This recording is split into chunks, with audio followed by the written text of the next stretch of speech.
Okay, so welcome back to all. तो आज अपन स्टार्ट करते हैं subject test 8 mathematical physics CSIR NET का जो टेस्ट सीरीज था उसके सॉल्यूशंस की। ओके, तो सबसे पहले पहला क्वेश्चन देखो, आपकी स्क्रीन पे आ गया होगा। तो पहला क्वेश्चन का सॉल्यूशन देखिए, the exponential function e to the power iota theta A. आपको मैट्रिक्स ए दे रखी है 0 1 1 0 और आपसे क्या पूछा है, e to the power iota theta A क्या होगा, e to the power iota theta A. ठीक है, अच्छा क्वेश्चन है भाई। ओके, तो देखो कैसे निकालेंगे।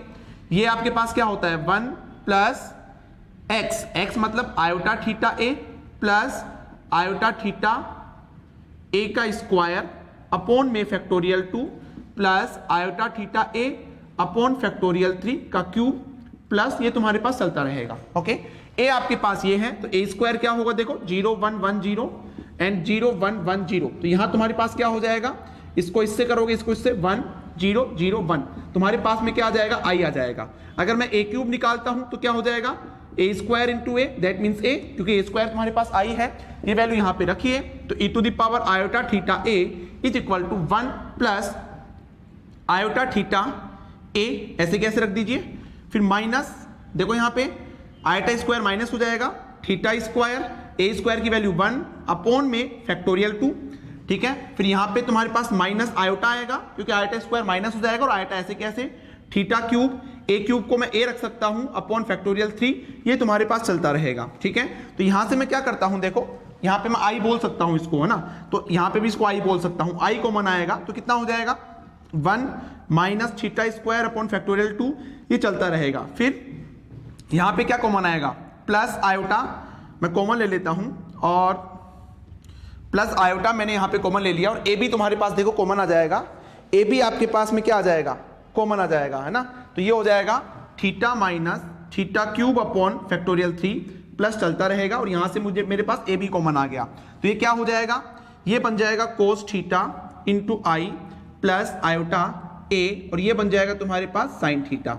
ओके, तो तुम्हारे पास देखिए आई की वैल्यू रख देना 1 0 0 1 प्लस आयोटा ए की वैल्यू रख देना, ए कितना है तुम्हारे पास में, ए आपके पास है 0 1 1 0, और यहां पे तुम्हारे पास साइन थीटा, मल्टीप्लाई कर लेना अंदर, जैसे यहां पे कोस थीटा है तुम्हारे पास, तो मल्टीप्लाई करोगे तो देखिए आपके पास में ऑप्शन सी मिल जाएगा, इसको अंदर मल्टीप्लाई करना, कोस थीटा प्लस इसको जोड़ देना तो 0 ही आएगा, यहां आयोटा साइन थीटा आएगा, यहां तुम्हारे पास वापस आयोटा साइन थीटा आएगा, और यहां पे आपके पास कोस थीटा आएगा। That means option C is the correct answer. Okay, next question number 2 देखिएगा। क्वेश्चन नंबर 2 आपकी स्क्रीन पे आ गया होगा।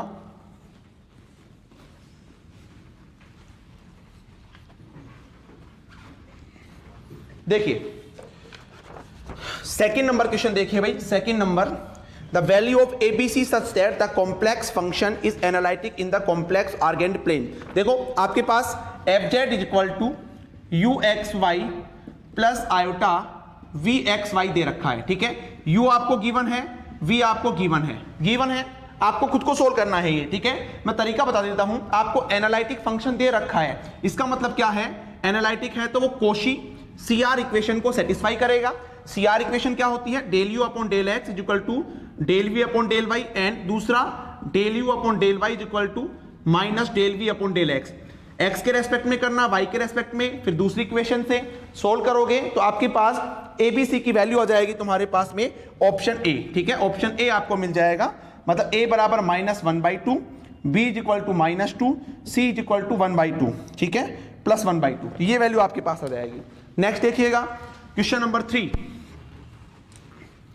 जस्ट मैं आपको अप्रोच बता रहा हूं भाई, है ना, ये वीडियो सॉल्यूशन देने का मतलब ये है, बहुत सारे स्टूडेंट को समझ में ही नहीं आता, पीडीएफ के अंदर सॉल्यूशन देते हैं, समझ में ही नहीं आता क्या चल रहा है। ठीक है, वीडियो सॉल्यूशन में आपको चीजें क्लियर होती है। क्वेश्चन नंबर 3 देखो स्क्रीन पे आ गया होगा आपके, the value of the integral, आपको क्या करना है, ये डिराक डेल्टा का क्वेश्चन है, i is equal to sine square x delta 3x minus π/4 dx, ये आपके पास में है। ठीक है, तो देखो तुम्हारे पास डेल्टा kx जो होता है, तो डेल्टा kx प्रॉपर्टी से 1/k डेल्टा x लिख सकता हूं, दैट मींस इसको मैं 1/3 बाहर ले लूंगा, और sine square x delta x minus π/4, यही होगा तुम्हारे पास, dx इंटीग्रेशन, ठीक है, 1/3।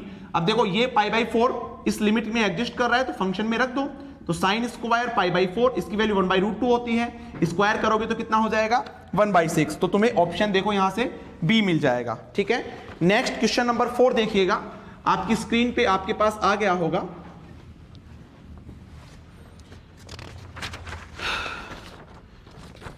चौथा क्वेश्चन देखिए भाई, है ना, फोर्थ क्वेश्चन देखिए, आपको आइगन वैल्यू दे रखी है λ1 is equal to 1, λ2 is equal to -1 √3 iota upon 2, λ3 आपको दे रखा है -1 माइनस √3 आयोटा अपॉन में 2। बोल रहा है if a can be expanded as power series expansion of e to the power a, then आपको ये कैलकुलेट करना है determinant of e to the power a। Okay, तो एक फॉर्मूला मैंने आपको बता रखा होगा, determinant of e to the power a जो होता है वो इक्वल टू होता है किसके, वो इक्वल टू होता है तुम्हारे पास में e to the power trace of a के, ठीक है। तो e to the power trace of a मतलब सम ऑफ आइगन वैल्यूज, इनको सम करोगे तो तुम्हारे पास 0 आएगा, दैट मींस तुम्हें क्या मिलेगा 1 मिलेगा। Option C is the correct answer. Okay, next question देखिएगा, क्वेश्चन नंबर 5। क्वेश्चन नंबर 5 देखिए भाई, पांचवा क्वेश्चन देखिए, इंपॉर्टेंट क्वेश्चन है, अच्छा क्वेश्चन है। देखिए कॉम्प्लेक्स एनालिसिस से है, आपके पास integration c sine z upon में 4z² minus 8 iota z d z, ये आपको इंटीग्रेशन दे रखा है, इसको सोल्व करना है। आपको बोल रहा है इसकी जो बाउंड्री है स्क्वायर की वो +-3 और +-3 eta vertices counter clockwise. Okay, कोई बात नहीं, ये देखो वर्टिसेस का मतलब ये होता है, ये तुम्हारे पास स्क्वायर बन रहा है, ये +3 -3 3 आयटा -3 आयटा, ये आपके पास है। ओके, एंड इसकी जो डायरेक्शन है जो काउंटर क्लॉकवाइज है, यही हमको चाहिए, यही तो डायरेक्शन हमको चाहिए होती है, ठीक है, काउंटर क्लॉकवाइज में।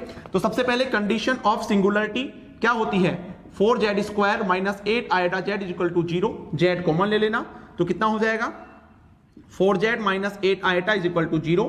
तो एक तो z बराबर 0 आ गया, एंड दूसरा z इज इक्वल टू कितना हो जाएगा 2 आयोटा हो जाएगा। देखो एग्जिस्ट दोनों करेंगे, लेकिन ये आपके पास में, ये वाला जो है आपके पास में नॉट ए सिंपल पोल, ये आपके पास सिंपल पोल नहीं होगा। क्यों नहीं होगा, क्योंकि z बराबर 0 पे साइन z भी तुम्हारे पास 0 बन रहा है, तो 0/0 का फॉर्म बन जाएगा ना तुम्हारे पास, ये सिंपल पोल नहीं होगा। तो इसमें नहीं चेक करना है, ओनली ये चेक करना है, और ये तुम्हारे पास z बराबर 2 आयटा यहां पे एग्जिस्ट करेगा इसके अंदर, तो सीधी सी बात है यहां पे रेजिड्यू निकाल लो। तो residue at z is equal to 2 iota क्या होगा आपके पास में, limit z tends to 2 iota z minus 2 iota into fz कितना है sine z upon z minus 2 iota. यही काम करो, इसको लिख लो तुम्हारे पास में, इसको z into z minus 2 eta, ठीक है, इसको सोल्व करोगे तुम्हारे पास में, तो ये आपके पास में आ जाएगा भाई, ये आ जाएगा साइन 2 आयटा अपॉन, यहां पे एक काम करना ना, fz ये रख देना, ठीक है, z 4z माइनस 8 आयटा, ठीक है, इसको सोल्व करोगे तो कुछ कैंसिल आउट हो जाएगा, तो यहां पे साइन 2 आयोटा अपॉन में, साइन 2 आयोटा अपॉन में 8 आयोटा आपको मिलेगा, ठीक है। तो आई क्या होता है 2 पाई आयोटा से मल्टीप्लाई इंटू रेजिड्यू, रेजिड्यू क्या है साइन 2 आयोटा अपॉन 8 आयोटा, तो आयोटा से आयोटा ये 4, तो ये हो जाएगा पाई अपॉन 4, ठीक है, साइन 2 आयोटा। अब ऑप्शन देखिए आपके पास कैसे मिल रहे हैं आपको, ऑप्शन हाइपरबोलिक में है ना, तो साइन आयोटा थीटा को मैं क्या लिख सकता हूं, iota sine hyperbolic theta, that means iota pi upon 4 sine hyperbolic 2, iota pi by 4 sine hyperbolic 2, that means आपको कहां क्या ऑप्शन मिल जाएगा, ऑप्शन बी मिल जाएगा भाई, है ना, ऑप्शन बी मिल जाएगा, option B is the correct answer. Next देखिएगा क्वेश्चन नंबर 6 नंबर देखिएगा भाई, आपकी स्क्रीन पे आपको मिल गया होगा। छठा क्वेश्चन देखिए, 6th नंबर क्या है, if x is the random variable such that this, probability से, एक तरह से प्रोबेबिलिटी डिस्ट्रीब्यूशन से क्वेश्चन है, तो आपको एवरेज ऑफ x पूछा है, तो एवरेज ऑफ x क्या होगा, x px आपको दे रखा है, dx लिमिट 0 टू इनफाइनाइट, यही तो होगा आपके पास में। तो यहां से देखो क्या हो जाएगा, इसको सोल्व कर लो, x px की वैल्यू कितने रखोगे 1/2 तो बाहर आ जाएगा, x² e to the power -x, ठीक है, dx limit 0 to infinite 1/2 x cube e to the power minus x dx 0 to infinite, formula लगा देना x to the power m e to the power minus alpha x की power n dx integration 0 to infinite ही होता है। ठीक है, तो ये आपके पास होता है 1/n m plus 1/n upon alpha की power m plus 1/n, gamma function बोलते हैं। इसको सोल्व करोगे आप तो आपके पास में ये मिलेगा 3 आ जाएगा भाई, आंसर इसका ना 3 आ जाएगा। इसको सोल्व करोगे तो ऑप्शन डी, कंपेयर करके सोल्व कर लेना, आसान है बिल्कुल। ठीक है, नेक्स्ट क्वेश्चन नंबर 7 देखिए, आपकी स्क्रीन पे आपको मिल गया होगा। क्वेश्चन नंबर 7 देखेंगे, क्वेश्चन नंबर 7 आपकी स्क्रीन पे आपको मिल गया होगा। द पर्टिकुलर इंटीग्रल, आपको पीआई पूछा है, तो पीआई क्या होता है भाई? पीआई आपके पास होता है आर एक्स अपॉन में एफ टी। ओके, तो आर एक्स क्या होता है आपके पास में 8 e to the power minus x/2 ये दे रखा है। एफ डी क्या है 4t² प्लस 4t प्लस 1। तो यहां पे देखो फंक्शन के अंदर माइनस 1/2 रखेंगे तो ये 0 हो जाएगा। तो मैं क्या करूं 8x e to the power minus x/2 upon में डिफरेंशिएट कर दूं इसका, तो 8d प्लस 4 हो जाएगा। वापस से रखोगे माइनस 1/2 ये 0 बनेगा। तो क्या करते हैं 8x² e to the power minus x/2 upon 8 ये हो जाएगा, ये कैंसिल आउट हो जाएगा। तो x² e to the power minus x/2, देखो ऑप्शन ए आपको मिल जाएगा। ठीक है, नेक्स्ट देखिएगा क्वेश्चन नंबर 8। क्वेश्चन नंबर 8 8वां नंबर क्वेश्चन देखिए। The projection of the vector A, है ना, आपको ए वेक्टर दे रखा है 2i cap plus 3j cap plus 6k cap, और आपको बी वेक्टर दे रखा है i cap plus 2j cap plus 2k cap, ये आपको दे रखा है भाई, है ना। लेकिन एक चीज ध्यान रखना, इसमें आपके पास में ये माइनस है ना, ये आपके पास माइनस है। ये क्वेश्चन में मिस्टेक, प्रिंटिंग में मिस्टेक हो गया था। तो आपको क्या पूछा है the projection of A on B, जिसके ऊपर पूछता है उसका तुम्हारे पास कैप आ जाता है। ठीक है, तो ए वेक्टर बी वेक्टर अपॉन में बी वेक्टर का मोड सोल्व कर लेना। ए तुम्हारे पास दे रखा है, दोनों का डॉट प्रोडक्ट करना, कितना हो जाएगा 2 - 6 प्लस 12 अपॉन में बी का, तो कितना हो जाएगा तुम्हारे पास 3, तो कितना हो जाएगा 12, तो तुम्हारे पास 8/3 हो जाएगा। That means option B is the correct answer. Part B में पूछ सकता है ये, है ना, पार्ट बी के अंदर ऐसे क्वेश्चन आ सकते हैं। नेक्स्ट 9th नंबर क्वेश्चन देखिए, 9वां नंबर क्वेश्चन डिफरेंशियल इक्वेशन से है आपके पास में। In terms of arbitrary constant A and B the general solution of the differential equation क्या दे रखी है आपके पास में x² d2y upon dx² plus 5x dy upon dx plus 3y is equal to 0। Okay, तो आपको जनरल सॉल्यूशन पूछा है, तो आपको पता है this is the Euler equation, Euler differential equation. इसको मैं क्या लिखता हूं d इंटू d-1 प्लस इसको क्या लिखूंगा 5d लिखूंगा plus 3y is equal to 0। ऐसे करते हैं ना अपन, क्या करते हैं x is equal to e to the power z मानते हैं इसके अंदर। ठीक है, तो यहां से तुम्हारे पास में ये y नहीं, अब z हो जाएगा, सॉरी y। ठीक है, अब ये y जो है x का फंक्शन हो गया है यहाँ पे। ठीक है, तो मैं यहां पे क्या करूं CF क्या निकलेगा आपके पास d² मतलब m² minus d plus 5d, तो मतलब plus 4m plus 3 is equal to 0। तो इसको मैं स्प्लिट कर सकता हूं, plus 3m plus m plus 3 is equal to 0। तो m plus 3 plus 1 m plus 3 is equal to 0। तो m is equal to -1 m is equal to -3। तो आपके पास जो y आ जाएगा वो आ जाएगा a e to the power minus z plus b e to the power -3z, क्योंकि ये z का फंक्शन बन गया। ठीक है, तो यहां से z की वैल्यू कितनी हो जाएगी ln x, मैं ln x रखूंगा तो a upon x plus b upon x cube ये आ जाएगा।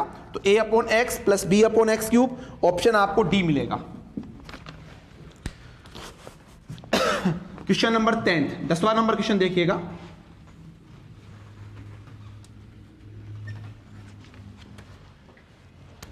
क्वेश्चन नंबर 10वां, ठीक है, तुम्हारे पास ट्रिपे जो सिम्पसन 1/3 से है, तो देखो मैं आपको तरीका बता देता हूं। ओनली करना आपको है 0 to 1 x dx। ठीक है, ये आपके पास है।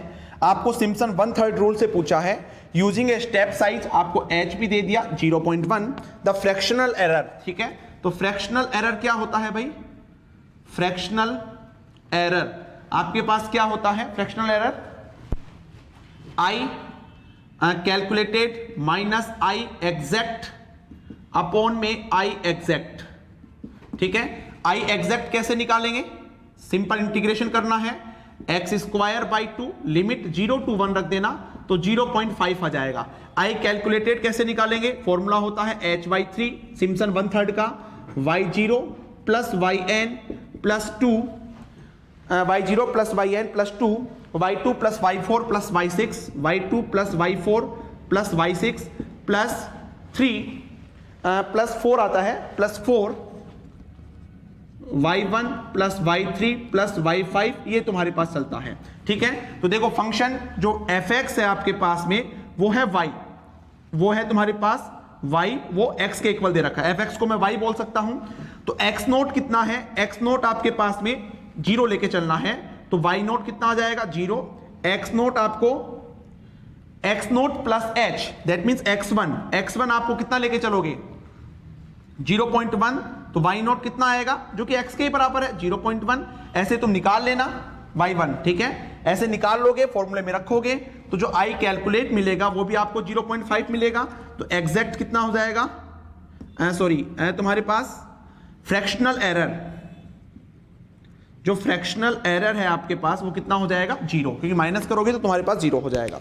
ठीक है, क्वेश्चन नंबर 11 देखिएगा भाई। देखो एक क्वेश्चन तुम्हारे पास NA से जरूर आएगा एग्जाम में। ठीक है, और चांसेस है क्या तो सिम्पसन 1/3 ट्रेपेजोइडल या न्यूटन रैप्सन मेथड, ज्यादा चांसेस यहां से क्वेश्चंस आते हैं। बाकी जो है आप मैं बात करूं अदर तुम्हारे पास रुंगा कुट्टा मेथड पढ़ लेना, इंपॉर्टेंट बनता है, बाइसेक्शन मेथड है। ठीक है, Newton forward difference backward difference भी पढ़ लेना। ओके, नेक्स्ट लिखिए क्वेश्चन नंबर 11। मैंने ये सब टॉपिक्स करवा रखे हैं ऑलरेडी। 11 नंबर क्वेश्चन देखिए, ग्रीन फंक्शन का है। जो भी जो तुम्हारे पास आता है एग्जाम के अंदर, आपको बोल रखा है कि जो d2y upon dx square plus yx is equal to fx। ठीक है, ये आपको दे रखा है, बाउंड्री कंडीशन आपको दे रखी है। तो बोल रहा है इसका green function solution, green function क्या होगा आपके पास में? तो देखो फ्री के नंबर, ये टॉपिक आता है, इसका मतलब फ्री के नंबर आपको मिल रहे हैं। इतना आसान टॉपिक है, 1 मिनट का सॉल्यूशन है। देखो मैं क्या करूं यहां पे, D square plus 1 y is equal to 0, तो तुम्हारे पास m is equal to plus minus iota आएगा। तो y का जो सॉल्यूशन आएगा वो देखो, अगर तुम्हारे पास कॉम्प्लेक्स कॉन्जुगेट होता है तो कोस और साइन का टर्म आएगा, है ना। मैं कांस्टेंट को भी नहीं लिख रहा हूं, तो कोस साइन पहले ऑप्शन में है, पहला n ऑप्शन डी, ये तुम्हारे पास कैंसिल आउट हो जाएंगे। ठीक है, अब चेक कैसे करेंगे? अपन चेक करते हैं, एक तो होती है कंटिन्यूटी इक्वेशन और एक होती है डिसकंटिन्यूटी इक्वेशन। तो मैं डिसकंटिन्यूटी इक्वेशन लगा के चेक कर रहा हूं। क्या होती है डिसकंटिन्यूटी इक्वेशन? देखिए यहां पे क्या होती है, तुम्हारे पास होती है limit x dash x tends to x dash plus del g upon del x minus limit x tends to x dash minus del g upon del x is equal to 1 upon a2 x dash. ठीक है, a2 क्या होता है? इसका coefficient कितना है? 1।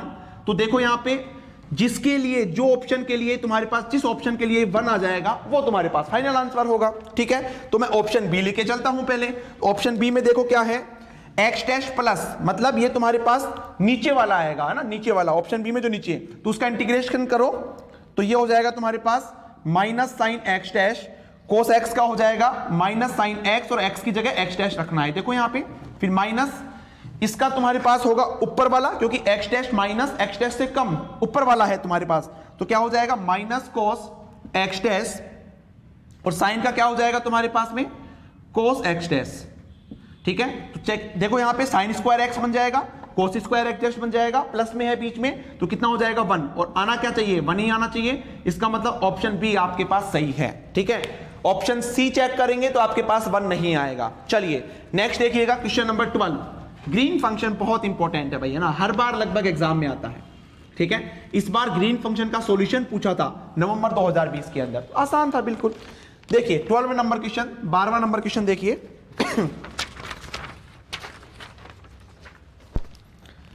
Fourier transform का है ना, आपको fx दे रखा है e to the power minus mod of x, इसका फूरियर ट्रांसफॉर्म।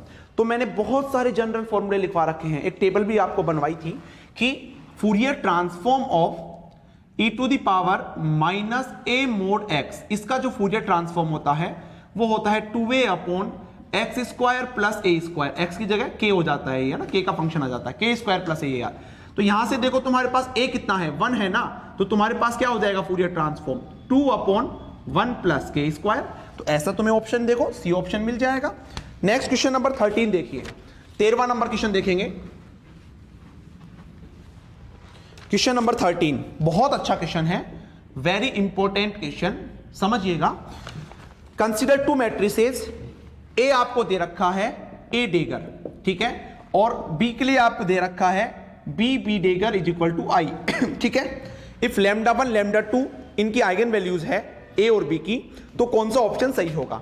देखो भाई इतना पता है मुझे, जो लैम्डा 1 होगा वो आपके पास में प्योरली रियल होगा, ठीक है। इसके लिए जो लैम्डा 2 होगा वो मे बी में रियल और इमेजिनरी कुछ भी हो सकता है। ये तुम्हारे पास कैसी मैट्रिक्स होगी पी, एक यूनिटरी मैट्रिक्स होगी। यूनिटरी की डेफिनेशन हो गई ना, तो यूनिटरी मैट्रिक्स के लिए आपके पास आइगन वैल्यूज रियल भी हो सकती है और इमेजिनरी भी हो सकती है, बट इसका जो डिटर्मिनेंट होगा वो हमेशा 1 होगा, इसका डिटर्मिनेंट हमेशा 1 होगा, ठीक है। जैसे तुम्हारे पास में देखिए पहला ऑप्शन है फ्रॉम ऑप्शन, मैं ऑप्शन से चलता हूं।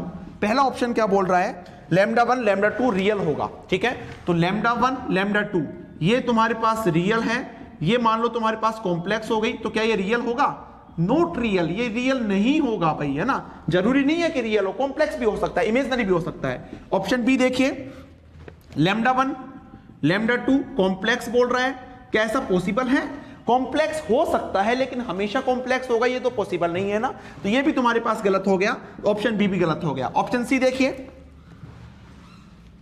Lambda 1 lambda 2 lambda 1 lambda 2 is equal to lambda 2, तो सीधी सी बात है, इसको मैं लिख सकता हूं लैम्डा 1 इंटू लैम्डा 2, मोड की डेफिनेशन आपने देखी होगी। तो लैम्डा 2 कितना है आपके पास में 1 देखो, और लैम्डा 1 के इक्वल आ गया, और ये क्या बोल रहा है इसके इक्वल होगा, आ क्या रहा है इसके इक्वल, तो ये भी गलत हो गया। तो ऑप्शन डी आपके पास करेक्ट आंसर है। ऑप्शन डी आपके पास क्या है, लैम्डा 2 अपॉन लैम्डा 1, तो इसको मैं लिख सकता हूं लैम्डा 2 अपॉन लैम्डा 1, इसकी वैल्यू 1 हो गई, ऊपर आ जाएगा तुम्हारे पास, तो क्या हो जाएगा inverse, that means option D is the correct answer. Next question number 14 है ना, 14वां नंबर क्वेश्चन देखिए आपके स्क्रीन पे आ गया होगा। 14 नंबर क्वेश्चन देखेंगे। Consider a vector A if in 3 dimension, आपको देखो ए दे रखा है 1 0 -1, okay. If the 3 dimension coordinate system is rotated in anti clockwise direction by an angle, the new coordinate आपसे पूछा है, ठीक है। इसमें एक्सेस नहीं दे रखा भाई, कंसिडर रोटेट ये if 3 dimension coordinate system is rotated in anti clockwise direction by an angle this, then the vector A dash in new coordinate system will be. देखिए आपको ए दे रखा है और 3 डायमेंशन कोऑर्डिनेट, अच्छा थीटा बराबर दे रखा है π/6, थीटा बराबर ये दे रखा है। तो आप जानते हो रोटेशन मैट्रिक्स मैंने आपको पढ़ाई थी, तो इसके लिए जो m होगा वो आपके पास क्या होगा रोटेशन मैट्रिक्स में, cos theta 0 minus sine theta 1 0 1, और यहां sine theta 0 cos theta, sine theta 0 cos theta. आप क्या करोगे, थीटा बराबर π/6 रख देना, तो तुम्हारे पास यहां कुछ मिलेगा। आपको a डैश पूछा है, तो a डैश आपके पास क्या होगा m इंटू a, ठीक है। तो m आपके पास यहां से आ जाएगा, a आपके पास ये रहा, मल्टीप्लाई करोगे तो आपको यहां से मिलेगा ऑप्शन a मिल जाएगा 1/2 1 प्लस √3 0 1 माइनस √3, मतलब option A is the correct answer, ठीक है। रोटेशन मैट्रिक्स पढ़ा रखा है भाई मैंने, है ना, आप सबने पढ़ा होगा। चलिए नेक्स्ट देखिए, इसके अंदर क्वेश्चन नंबर 15, 15वां नंबर क्वेश्चन देखेंगे। 15 number question, the function F A is defined as the unity. अच्छा क्वेश्चन है भाई, है ना, लाप्लास ट्रांसफॉर्मेशन का क्वेश्चन है। देखो आपके पास एफ ए जो है डिफाइन किया गया है 1 0 1 आपके पास है, जब इसकी वैल्यू 0 से a हो, अदरवाइज तुम्हारे पास ये 0 है, okay. If it's Laplace transform is ये, इसका जो लाप्लास ट्रांसफॉर्म है वो आपके पास क्या है एफ ए एस, इसको ऐसे रिप्रेजेंट किया गया है। तो आपको क्या बताना है, x F A of x, इसका लाप्लास आपको बताना है। इसका लाप्लास कैसे निकालेंगे, 0 to infinite f a x e to the power minus S x D x. Solve कर लेना, लिमिट लग जाएगी तुम्हारे पास 0 to a, इसकी वैल्यू 1 रख देना इस लिमिट के अंदर, और ये हो जाएगा e to the power minus S x D x. इसको आप जब सोल्व करोगे तो ये आपके पास हो जाएगा, ये आपके पास हो जाएगा e to the power minus S A upon S plus 1 upon S. ठीक है, ये आपके पास हो जाएगा भाई, है ना। ये माइनस में भी आएगा, माइनस आएगा। अब देखो एक फॉर्मूला आपने पढ़ा होगा, टी की पावर n एफ टी का लाप्लास तुम्हारे पास हो जाएगा minus 1 to the power n d upon D S की पावर n एफ एस। ठीक है, तो आपको क्या करना है, इसका निकालना है। तो यहां तुम्हारे पास इसकी पावर 1 है, तो minus 1 to the power 1 d upon D S, इसका लाप्लास क्या हो गया तुम्हारे पास में, e to the power minus S A upon S plus 1 upon S. इसका डिफरेंशिएट कर देना, माइनस से मल्टीप्लाई कर देना, तुम्हारे पास ऑप्शन इसका मिल जाएगा। ऑप्शन ए आपके पास में करेक्ट आंसर होगा, ऑप्शन ए। नेक्स्ट देखेंगे क्वेश्चन नंबर 16, आपके स्क्रीन पे आ गया होगा आई होप। क्वेश्चन नंबर 16, 16वां number question, if the polynomial, देखो ये लेजेंडरी से है, very important question, special function से आते हैं ऐसे questions. 4x cube minus 2x square minus 3x plus 8 is equal to, मैं यहां पे लिख सकता हूं a0 p0, क्लास में बता रखा है a1 p1, ऐसे क्वेश्चन सोल्व करवा रखे हैं, प्लस a3 p3। ठीक है, तो यहां से मैं क्या करूं, a0 p0 की वैल्यू 1 होती है, प्लस a1 p1 की वैल्यू x होती है, प्लस a2 p2 की वैल्यू 1/2 3x स्क्वायर माइनस 1 होती है, प्लस a3 इसकी value 1/2 5x cube minus 3x होती है। तुम्हें क्या करना है, एक्स स्क्वायर के कोफिशिएंट करना, एक्स का कोफिशिएंट करना, एक्स की पावर 0 का कोफिशिएंट देखना। ठीक है, जब इसके कोफिशिएंट आप देखोगे तो ये आपको a2 बराबर यहां से मिलेगा, a2 बराबर माइनस 4/3। ठीक है, a0 आपको मिलेगा 12/3, यहां से तुम्हारे पास a0 मिलेगा 12/3। ठीक है, तो यहां से देखो मुझे निकालना है a2 अपॉन a0, तो कितना हो जाएगा, माइनस 4/3/22/3, तो ये हो जाएगा माइनस 2/11। तो a2 इज इक्वल टू कितना हो जाएगा, माइनस 2/11 a0। ठीक है, तो ऐसा कोई ऑप्शन है आपके पास में, देखिए ऑप्शन बी, आई थिंक आपको ऑप्शन मिलेगा, है ना, ऑप्शन बी। नेक्स्ट क्वेश्चन देखिए, क्वेश्चन नंबर 17, 17वां नंबर क्वेश्चन देखेंगे भाई, 17 नंबर क्वेश्चन देखेंगे आप। 17 नंबर क्वेश्चन देखिए, आपकी स्क्रीन पे आपको मिल गया होगा। In physics natural units are conserve, मतलब डायमेंशन एनालिसिस से है। ठीक है, देखो इसको निकालने का तरीका देखो, मैं आपको बता देता हूं। जो टाइम टी है ना, टाइम टी इसकी चाहिए आपको, तो इज इक्वल टू किस किस के फॉर्म में चाहिए, एच जी और सी के फॉर्म में चाहिए ना, एच जी और सी। तो देखो डायमेंशन वाले क्वेश्चन कैसे सोल्व करते हैं। एक क्वेश्चन मान के चलिए आपको एग्जाम में पता ही नहीं लगेगा कि डायमेंशन से सोल्व होगा ये। ठीक है, लेकिन आप देखना ऑप्शंस के अंदर डायमेंशन से क्वेश्चन कम से कम 2 से 3 क्वेश्चंस आते हैं। तो इसको मैं लिख सकता हूं h की पावर अल्फा, g की पावर बीटा और c की पावर गामा, ऐसे लिख सकता हूं ना। अच्छा, h आपके पास प्लांक कांस्टेंट होता है, प्लांक कांस्टेंट की डायमेंशन आपको पता होगा m1 L2 t माइनस 1, इसकी है m1, यही लिख देता हूं, है ना, m1 L1 t minus m1 L2 t minus 1, निकाल सकते हो ना ये सब चीज। तो आप g अल्फा, g की डायमेंशन आपके पास होती है m-1 L3 t minus 2, m-1 L3 t minus 2 की पावर बीटा, और c की तुम्हारे पास वेलोसिटी की क्या होती है, मीटर पर सेकेंड, तो L1 t माइनस 1 और यहां पे गामा। ठीक है, दिस इज t। तो देखो कंपेयर करता हूं, m मतलब alpha minus beta plus minus alpha minus beta, इधर m है ही नहीं तुम्हारे पास तो 0 हो जाएगा। दैट मीन्स अल्फा बराबर क्या आ गया, बीटा आ गया। दूसरी चीज, दूसरा इसका मतलब h और g की देख लो, ऑप्शन से जाओगे तुम तो h और g पहले में भी सेम है, दूसरे में भी सेम है, तीसरे में भी, इससे पता नहीं लगेगा भाई, है ना। दूसरा देखो यहां पे कितना हो जाएगा 2 अल्फा l, ठीक है, यहां पे कितना हो जाएगा 3 बीटा और यहां पे कितना हो जाएगा plus gamma is equal to 0, इधर 0 है तो यहां से वैल्यू निकालना। एक और इक्वेशन बनेगी आपके पास minus alpha minus 2 beta minus gamma is equal to, इसकी देखो यहां पे ये 1 है, इसको तुम सोल्व करोगे तो आपके पास अल्फा बीटा गामा की वैल्यू आएगी। ठीक है, अल्फा आपको मिलेगा इसके अंदर 1/2, बीटा भी 1/2, अल्फा 1/2, बीटा भी 1/2, गामा आपके पास -5/2। तो देखो तुम्हारे पास जो t की डायमेंशन मिलेगी टाइम, तो क्या मिलेगा, h 1/2, ये भी 1/2, तो h g अपॉन गामा मतलब c5 और इसकी पावर 1/2, ये आपके पास मिलेगा। तो ऐसा कोई ऑप्शन है आपके पास, देखिए ऐसा आपके पास में ऑप्शन बी मिल जाएगा। नेक्स्ट क्वेश्चन नंबर 18, 18वां नंबर क्वेश्चन देखिएगा भाई, 18 नंबर क्वेश्चन देखिए।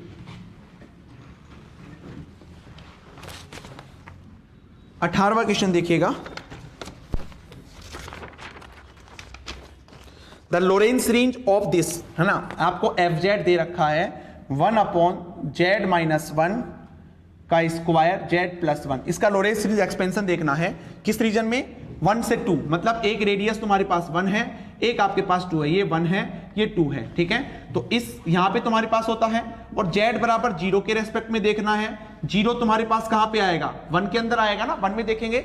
इसका मतलब देखो क्या हो गया तुम्हारे पास, ये दे रखा है 1z2, मैंने क्या बताया था 1 के लिए देखना है, तो इसको मैं क्या करूंगा, z ग्रेटर देन 1, मुझे लेस देन 1 के फॉर्म में देखना है, तरीका बता रखा है मैंने, तो 1/z उल्टा करूंगा लेस देन 1, तो 1/z का टाइप बनाना है आपको। तो देखो F Z is equal to 1/, इसको मैं लिख सकता हूं, ये क्या है तुम्हारे पास z+1 का स्क्वायर है भाई, है ना, इसको मैं लिख सकता हूं a² - b, ये लिख सकता हूं, तो 1/, यहां से मैं z² कॉमन लूंगा क्योंकि 1/z का फॉर्म बनाना है मुझे, तो z4 बाहर आ जाएगा, तो 1 माइनस, एक काम करो ना, यहां पे माइनस कॉमन ले लो, है ना, देखो यहां पे माइनस तुम्हारे पास कॉमन आ जाएगा,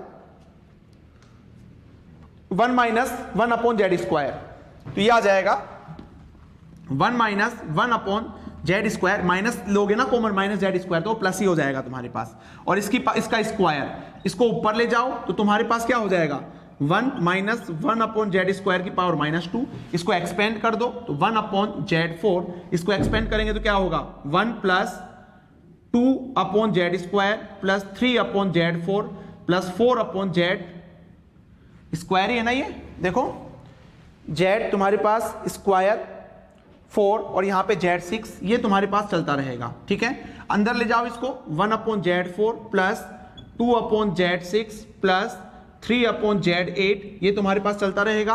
तो इसको n टर्म्स में मैं कैसे लिख सकता हूं भाई, देखिए इसको मैं लिख सकता हूं n = 2 to ∞, ओके, और 1/z² की पावर n, 1/z² की पावर n इंटू n - 1, ये तुम्हें ऑप्शन से पता लग जाएगा। देखो n बराबर 2 रखूंगा तो 1/z4 हो जाएगा -1, तो ये आ जाएगा तुम्हारे पास, n बराबर तुम्हारे पास में 3 रखूंगा तो 1/z6 आ जाएगा तुम्हारे पास में, तो ये तुम्हारे पास टर्म मिल रही है ना, ये वाली टर्म, ठीक है ना, तो ऐसा कोई ऑप्शन तुम्हारे पास में, option A is the correct answer, option A is the correct answer. Next देखिएगा क्वेश्चन नंबर 19,